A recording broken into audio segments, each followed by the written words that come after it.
All right, let's do this. Guitar for the Practicing Musician, 1991, May 1991. We still have Alex Lifeson, Joe Perry, SRV on the front cover.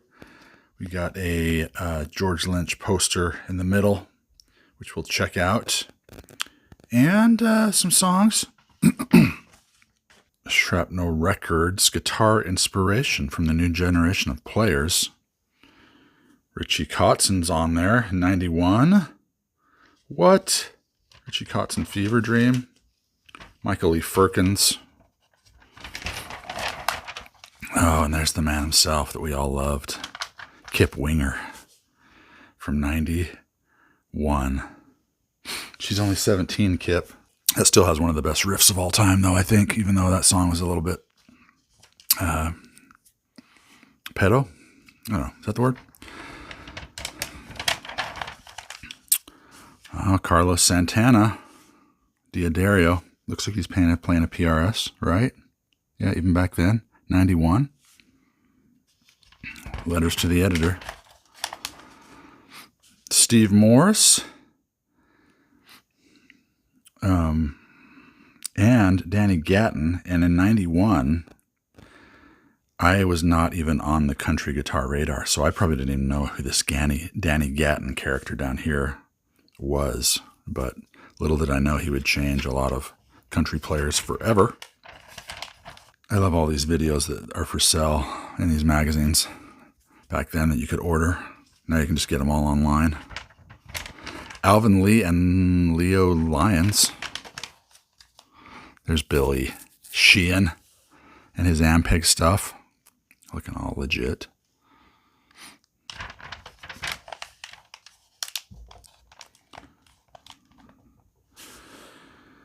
'90s Musician Series, 91. We're already getting into this.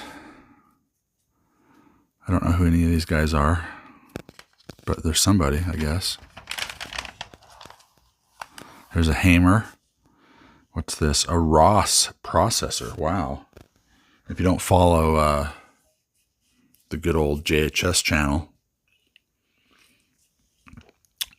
you should, because he just did a whole thing on the new Ross pedals that he redid about a month or so ago.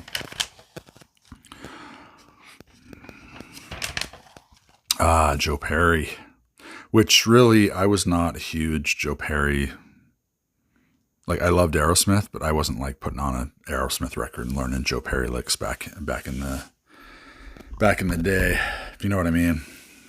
What is he playing there? It looks like he might be playing a BC Rich or something. Kramer? I don't know. Alvarez? I don't remember that guitar.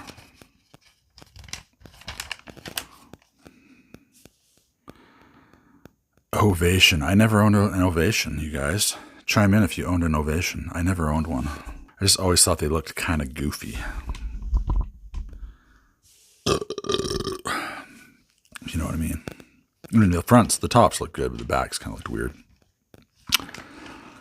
Oh, there we go. The man, the myth, the legend. Mr. Jorge Lynch. And I remember when that guitar came out, I thought that was the coolest looking guitar at the time, I thought. But that was just me. That was when Wicked Sensation came out. 4 tracks for sale. At $329, it won't take long to save up for that quality 4-track. That's hilarious. Now we've got like 24 tracks in a little teeny digital thing for hardly anything.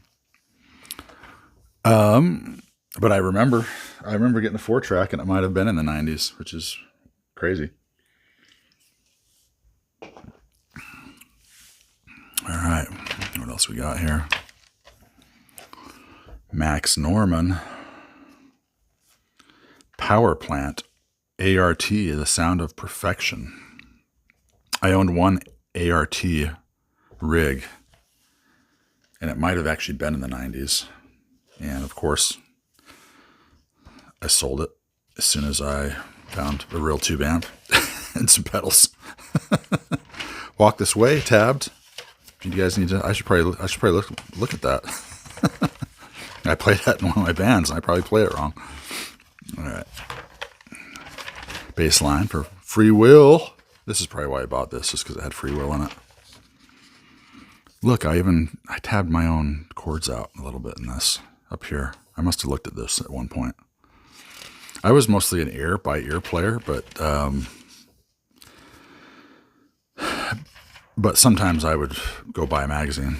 I didn't have a subscription or anything, but I'd go down to the local grocery store and pick up Guitar Player or whatever it was at the time. Bass line for Free Will, which is crazy. Mary Had a Little Lamb by Stevie Ray Vaughan. I probably didn't even look at that because I was not into the blues at the time. I was still into the shreddy stuff and Rush and classic rock. But I probably should have looked at that. Looking back, you regret some of your decisions. Carvin. Never owned a Carvin. I think these two guys are the guys from Warrant.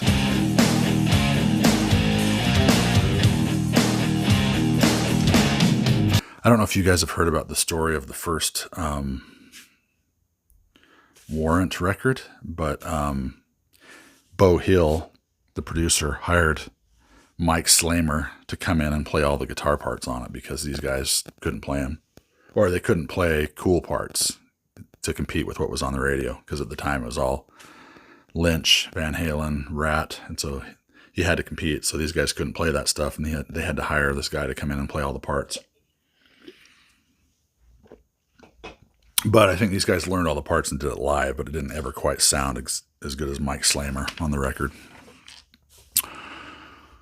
SRV.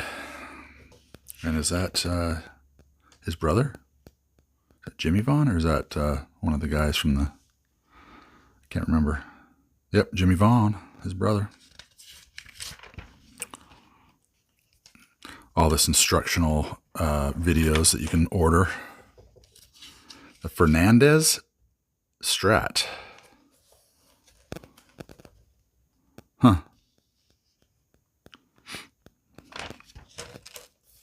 Ibanez.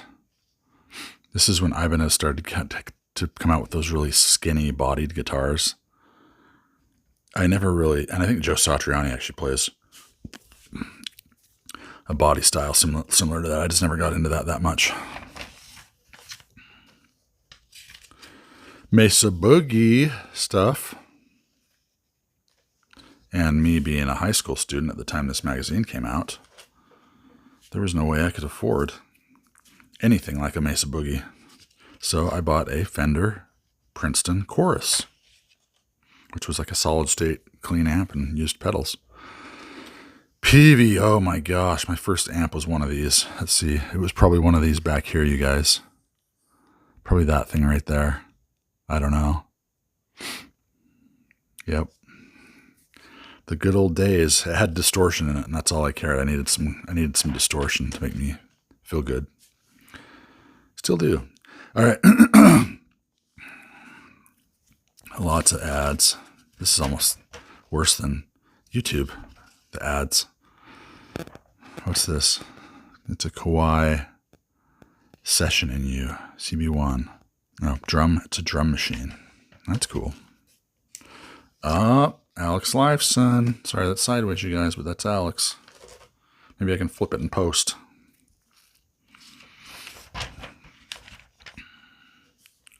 It's a good interview. Let's see, what year would this have been? This would have been about the time that Show Don't Tell came out. Presto, maybe? Or, yeah, Presto. This is about the Presto period. 91. Good album. They were starting to get back into the more amp sounding, distorted, good Rush sounds and getting away from the keyboard a little bit at that point. Poof.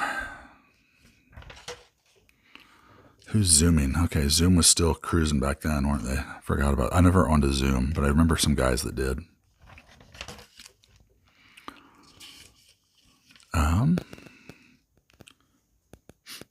Is that Brian May? Yep. Hot Licks. Oh, I may have watched a few of these. Let's see. Vivian Campbell, Joe Pass, Danny Gatton, James Burton. I had this one. I had the Eric Johnson one. I know I had that one for sure. I still have the tape, I think. I still have it on VHS somewhere. I do have a VHS player that works? Probably not. PRS, and at the time, 91, I don't think PRS was even on my radar. I was playing Ibanez, and that was it. I had my Ibanez. Was just deep in my young high school life. Is that Paul Gilbert with strings in his pants and a drill? If that ain't the most ridiculous ad on the planet Earth. Weird. Dream Warriors from Dawkins, Nightmare on Elm Street 3. Go check out that video. Dawkins also released a song called Santa Claus is Coming to Town. It has the same Dream Warriors riff in it. So go check that out if you guys. I'll put it right here maybe. A little clip real quick. You better watch out. You better not cry. Better not pout. I'm telling you why. That's kind of fun for Christmas. Let your kids hear some good metal for Christmas. I always do it, and they love it. It's one of their favorite things to hear every year. We put it on in December and just rock. Mr. Big, lean into it.